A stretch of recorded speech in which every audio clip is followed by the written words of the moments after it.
I'm inside an office, like a big office that belongs to some sort of a bad guy, like a mafia leader or criminal organization.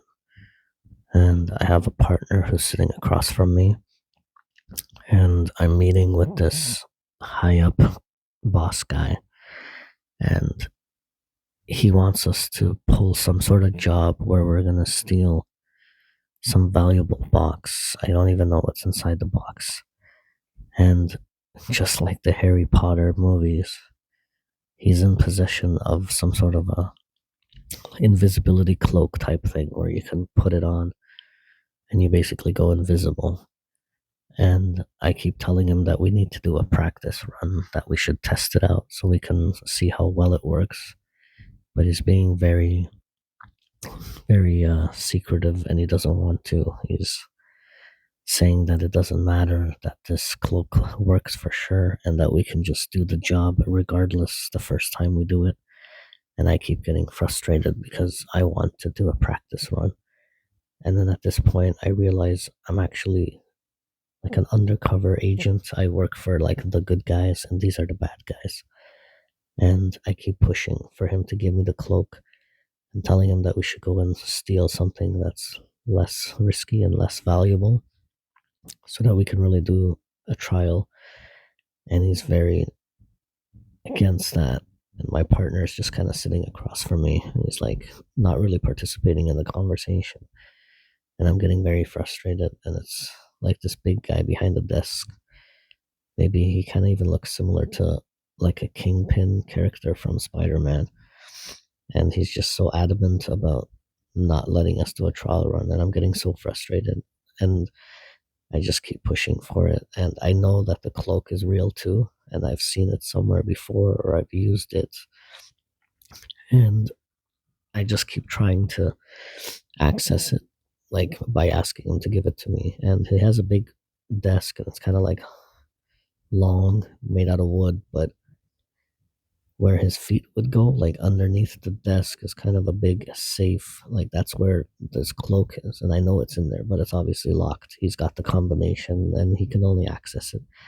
And I keep talking to him, but I'm kind of eyeing this safe as well, trying to think of how I can get access to it, how to get the cloak from him. And I just keep negotiating with him, and he just keeps refusing no matter what I keep saying. And it's getting more and more frustrating. And I know I have to leave. And so we get up, me and my partner, and we just kind of leave without the cloak. And he just insists that we're going to do this big job, which is basically like a robbery somewhere. And we're going to steal this very valuable thing. And he's just like, don't worry, it'll work. There's no point in doing a trial run. It's going to work the first time. You guys will have to succeed. And I realize it's going to be very risky. And that's all I remember. And then I'm in small playground area. I am a small black kid, and I'm with my mother, who is sitting next to me on a bench, and I was just playing at the playground. And she's trying to teach me a valuable lesson about something, but I can't remember what it is. And across from me is my friend. He's like a young white boy. And then I realize we kind of keep switching. I become the white boy, and my friend is the black kid. And this lady, she's a little old, middle aged, and she keeps explaining something. I can't remember what it is, but she's trying to teach us a valuable lesson about something with the playground and like something about just how we have to be good people and how we have to play at the playground like nicely or something. And then somehow this is related to the other dream where she knows about the cloak somehow, where she was the one who had originally accessed it. And there's some connection to something ancient, something to do with like where the cloak came from. And only this lady knew this, like the ancient secret about it. That had to do with something to do with like black culture or like some African connection, but it was secret, and she wasn't. She was either trying to explain it to us or didn't want us to fully know, but it was something important, something that she knew, and it's like she wanted to explain it to us, but she couldn't or didn't really want to. And then I'm at some sort of family gathering. It's like a party with adults and children, and it's just like a big family gathering of friends and people I kind of know, but I don't know.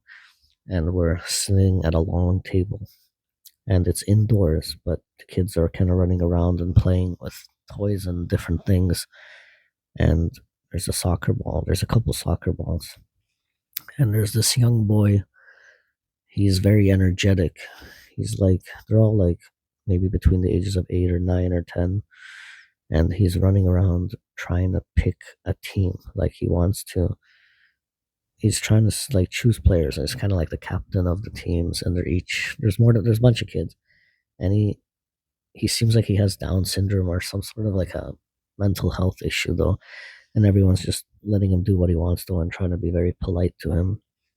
And he's walking around and he's like telling other kids like I want you to be on my team, and he's choosing these teams to split up the kids into like two soccer teams, and they're going to play soccer. But even though we're indoors, it's like a long kind of carpeting area, or like it's almost like a mini soccer field inside of this house. It doesn't really make sense, but it's like this long stretch of a room, and I'm sitting facing this area with my back against this table. It's like a long picnic table, but I know we're indoors, even though it seems like outside. And there's like 3 or 4 soccer balls spread out around the ground, and one of them is near me, and or it gets kicked towards me by one of the random kids that are there. And I try to grab it and I kind of kick it up to myself, and it lands in my hands, but I can't control it, so it bounces over my shoulder and it lands on top of the table, knocking over some food. And there's like drinks and smashed potatoes and different random food items, and the soccer ball kind of crashes the food and makes a mess. And I just kind of like shrug and say, oops. And then I grab the soccer ball and I throw it onto the field, even though it's not really a field, it's like part of the living room. And the ball goes rolling down towards the kids. And by now, there's like a bigger group, maybe 8 to 10 kids, and they've kind of separated and have their two teams. And I realize they're about to start playing this soccer game inside this family dinner area, which makes no sense.